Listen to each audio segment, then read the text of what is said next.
कल्पना करें कि यह धरती एक विशाल घर है। घर के अंदर दो चीजें हो रही हैं, ग्लोबल वार्मिंग और जलवायु परिवर्तन यानी क्लाइमेट चेंज। ग्लोबल वार्मिंग तब होती है जब पूरा घर गर्म होने लगता है।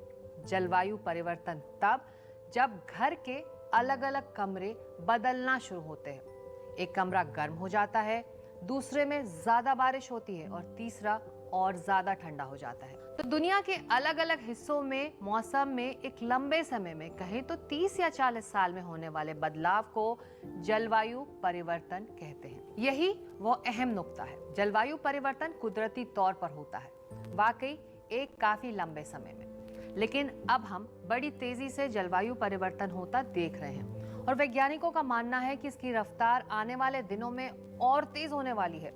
क्यों? क्योंकि ग्लोबल वार्मिंग की रफ्तार भी बढ़ रही है। देखिए, काफी समय पहले करीब 1750 के आसपास औद्योगिक क्रांति यानी कि इंडस्ट्रियल रेवोल्यूशन के दौरान लोगों ने कोयले का भरपूर इस्तेमाल किया था। इससे हमारे वातावरण में कार्बन डाइऑक्साइड की मात्रा में उछाल आया था।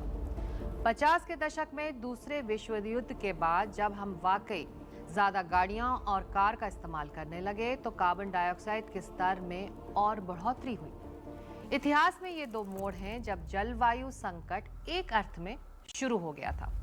तब से दुनिया की आबादी तिगनी भी हो चुकी है। हम बड़ी मात्रा में फॉसिल फ्यूल जला रहे हैं जो लगातार कार्बन डाइऑक्साइड छोड़ रहे हैं। जब सूरज की ऊर्जा धरती तक पहुंचती है तो इसका एक हिस्सा वापस अंतरिक्ष में चला जाता है, लेकिन अब जो गैस की यानी कि कार्बन डाइऑक्साइड की, मीथेन आदि की जो चादर हमने बिछा दी है, इससे बहुत सारी गर्मी धरती के वातावरण में फंसी रह जाती है और इसकी वजह से जो औसत तापमान है यानी कि जो एवरेज टेम्परेचर है वो बढ़ने लगता है या फिर ग्लोबल वार्मिंग होने लगती है।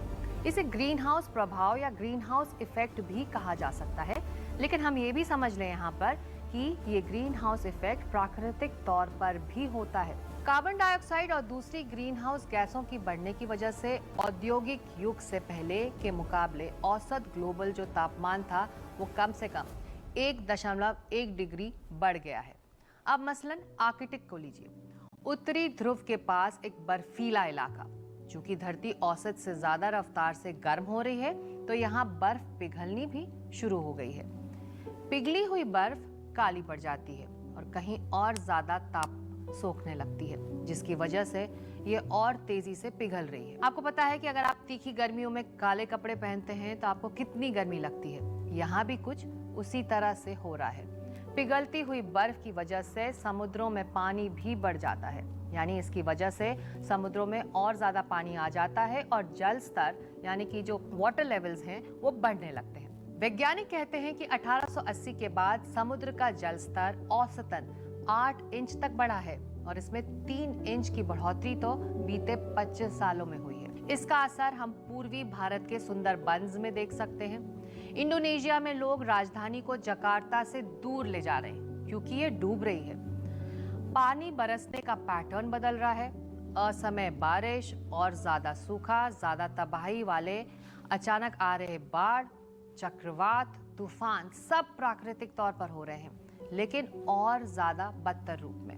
इस तरह के मौसम खेती की स्थिरता के लिए खतरनाक है, खाद्य और पेयजल सुरक्षा के लिए भी खतरनाक है। बीते कई साल में उत्तर पश्चिमी भारत में तीखी गर्म हवाओं की वजह से गेहूं की फसल बर्बाद हो गई। आपूर्ति कम हुई तो दाम बढ़ गए, यानी आर्कटिक में पिघलती बर्फानी चोटियों का वास्ता भारत में गेहूं के बढ़ते दामों से है।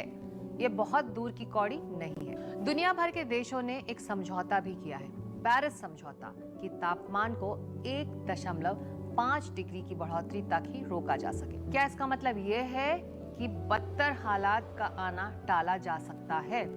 हम अगर अब भी सक्रिय हों तो ग्लोबल वार्मिंग को 1.5 डिग्री तक रोक सकते हैं। अगर इस वीडियो से आपको कुछ बुनियादी बातें सहज ढंग से समझ